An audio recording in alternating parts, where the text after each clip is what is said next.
The Green Bay Packers just blew out the Houston Texans on Sunday Night Football, put an end to a wild Week 6 Sunday. Just when we thought we knew a few things about a few of these teams, what do you make of the NFL now?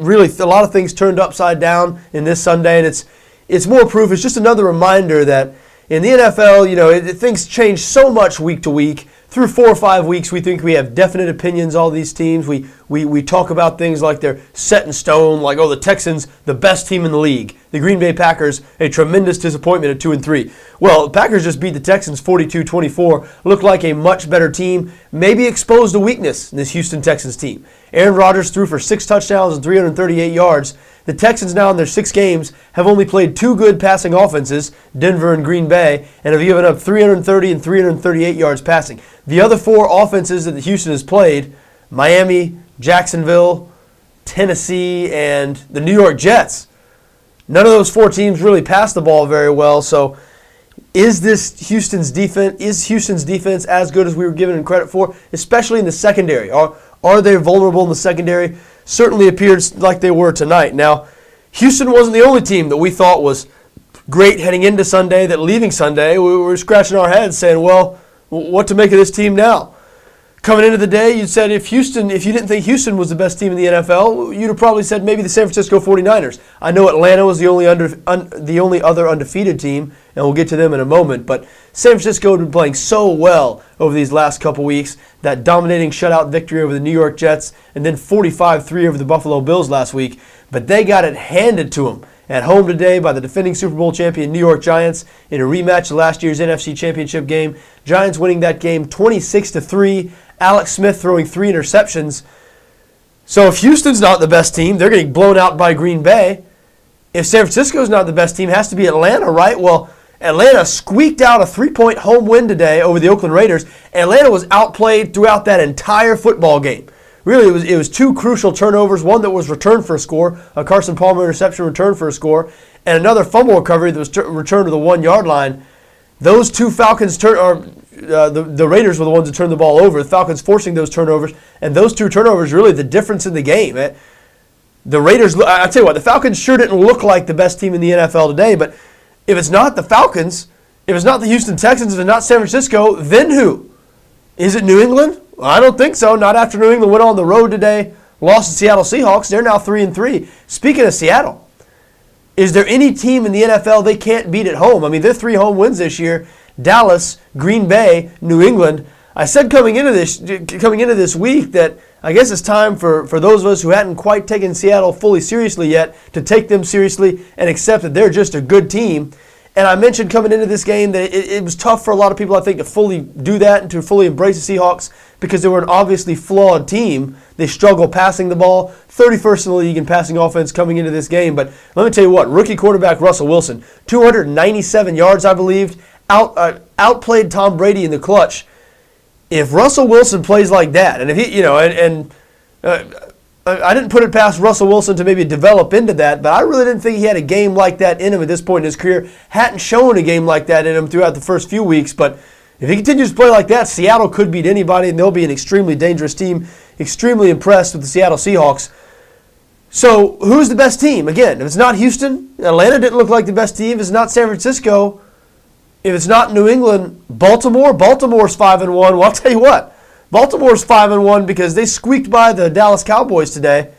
They really got outplayed in that game. Dallas, 481 total yards, 227 rushing yards against the Baltimore Ravens. That's the most the Ravens have allowed in their history, and the news gets worse, much worse. Baltimore cornerback Ladarius Webb out for the season with a torn ACL. Haloti Ngata, the great defensive tackle, sprained his knee, will be out for a while.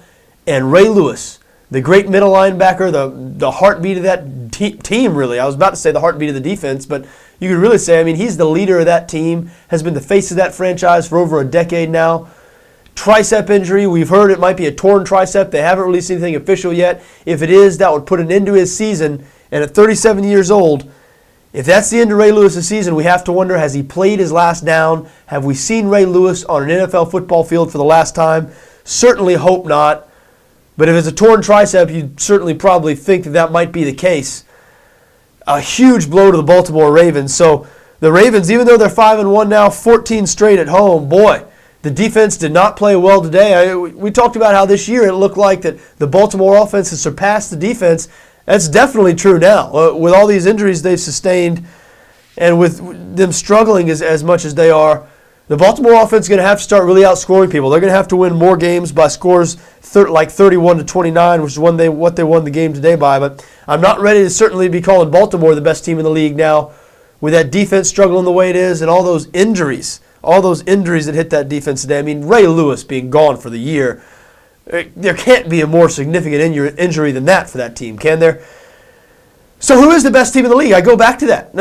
Of all those teams I named, if it's not Baltimore, if it's not New England, if it's not Houston, if it's not Atlanta, if it's not San Francisco, none of those teams today look like the best team in the league. Who is it? I don't know. I'm just posing the question. Are you ready to say a team like Chicago is the best team in the NFL? I'm not, but maybe. Not putting it past them. So much parity, and that's an overused word, but it's true. There's so much parity, so much competition. We're reminded week in and week out that the worst teams aren't quite as bad as we think. The best teams aren't quite as good as we think. And if you doubt that parity is rampant in the NFL right now, and because of the way the league is set up, there's a greater competitive balance than ever before. Let me tell you, I mean, it's almost unbelievable. I had to look and check and see myself, because at first when I heard it, it didn't sound right, but it's true. If Denver beats San Diego tomorrow night, and I hope that doesn't happen, and I guess that's tonight now, it's after midnight, but if Denver beats San Diego, then through 6 weeks of the season, we will only have 2 teams in the AFC over 500. 2 teams. Baltimore Ravens, Houston Texans. Every other team will be 500 or worse. That is unbelievable, but that is going to be the case if the Denver Broncos are able to beat the San Diego Chargers. Look at the AFC East, every team at 3-3. I want to talk about a couple of these teams real quick.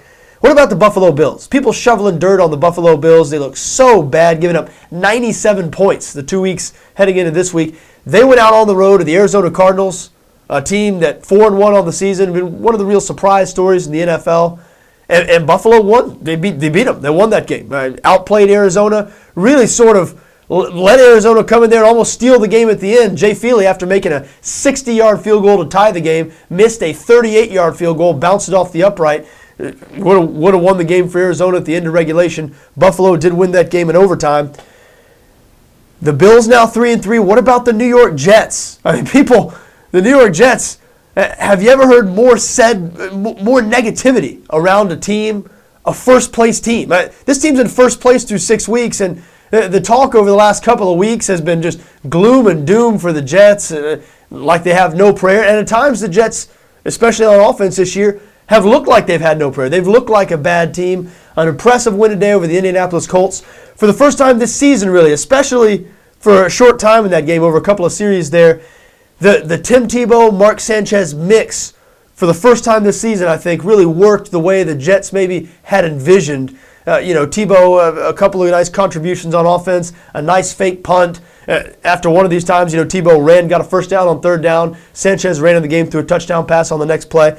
That's the type of thing I think Tony Sperano and Rex Ryan were hoping for. I think that was the blueprint, when they had acquired Tebow. It really hadn't come to fruition yet this year. It did today. So Jets at 3-3, Miami Dolphins at 3-3 after a good home win over the St. Louis Rams. So everybody in the AFC East 500. What do you make of that? We mentioned the Arizona Cardinals losing. They were a surprise team. Minnesota Vikings, another surprise team heading into this Sunday. They lost also. So all these teams like the Arizona Cardinals, the Minnesota Vikings, who we've been going on about how impressed we've been, how surprising they've been early this season, they lose today. Now we're left, what do you make of these teams? And teams like the Detroit Lions pulling out a road win today over Philadelphia. Detroit had been awful this season. The Buffalo Bills, we talked about beating Arizona on the road. These teams have been tremendous disappointments. They come through today with good performances and wins. And the Oakland Raiders, even though they lost today, a heartbreaking loss, outplayed Atlanta the whole game to fall to 1-4. If San Diego loses to Denver on Monday Night Football, the Raiders are only a game back in the AFC West in the loss column. So nobody's out of it. Cleveland Browns picking up their first win. So crazy day in the NFL. No question. Nobody is out of it. Don't know who the best team in the NFL is right now. I'd be anxious to hear some of your thoughts, anybody's thoughts. You can always reach us, Twitter at BETDAQ NFL, my email, john@betdaqnfl.com. If you haven't checked out the BETDAQ NFL site, wholeheartedly encourage you to do so. Full video previews of all of these games, Plenty of other stuff, plenty of other news and information for anybody interested in NFL football, interested in NFL betting. We try to cater this site specifically to you, obviously. We'll have a preview of Monday night's game, full preview up here in the next few hours. Again, I am on the San Diego Chargers. It would complete a 6-0 weekend for me. So I'm pulling for. Hey, it's nice to look smart for once.